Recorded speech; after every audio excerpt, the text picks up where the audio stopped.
want you to think about how many times you see people who could get that same opportunity and wouldn't do it because they're like, well, I need a paycheck and you got to pay me. You got to pay me fair and pay me right. No, the real wealth is not in the paycheck. The real wealth is in the equity. The real wealth is in, and it's beyond the paycheck. In fact, speaking of, I'm going to circle back to the reason I'm bringing this point. And me, I promise you, I'm going to finish reading your comment too. I tend to do that. I go in different directions. This is the ADHD. Just follow me. I hope it's okay. So basically, so I was writing because it was free advertising, and one of the things that I think that people sometimes miss. I saw this Ben Affleck and Matt Damon are making a movie with Netflix, and they did something that I thought was really great.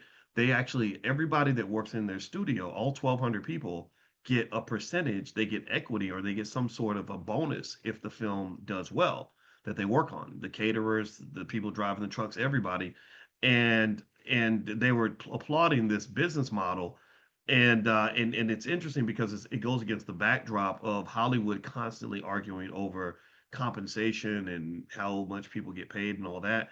And I just kind of said I made a little comment and I said, well, the wealth is not in the paycheck. The wealth is in the equity. It's in the ownership.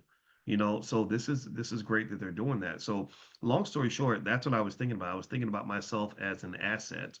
And I was like, I want to increase the value of this asset because I own me. I own my name, my intellectual, but it's all trademark, Dr. Boyce Watkins, all that stuff. So I need to pour value into this thing and make an investment before this thing ever has any real value.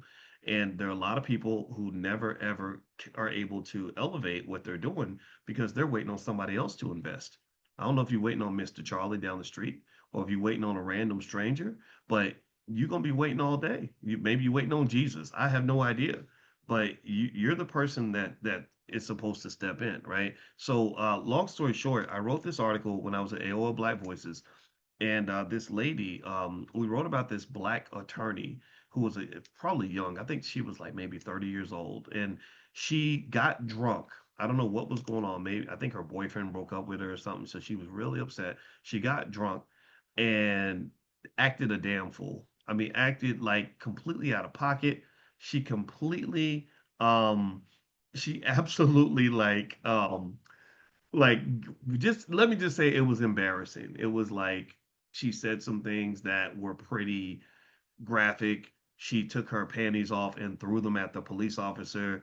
She did, all these things that make for a great, interesting story. So they asked me to write about it. I said, okay, well, all right. So lady talks to the cop and tells the cop to, eat her, blah blah blah, and then and it was embarrassing. It was terrible because this lady had clients. She was an attorney, and but she got drunk, and I remember her emailing or writing the people at AOL Black Voices and begging them to take the article down because it was going to hurt her business and her law firm.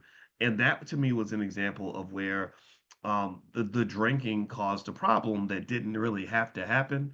And I'm not judging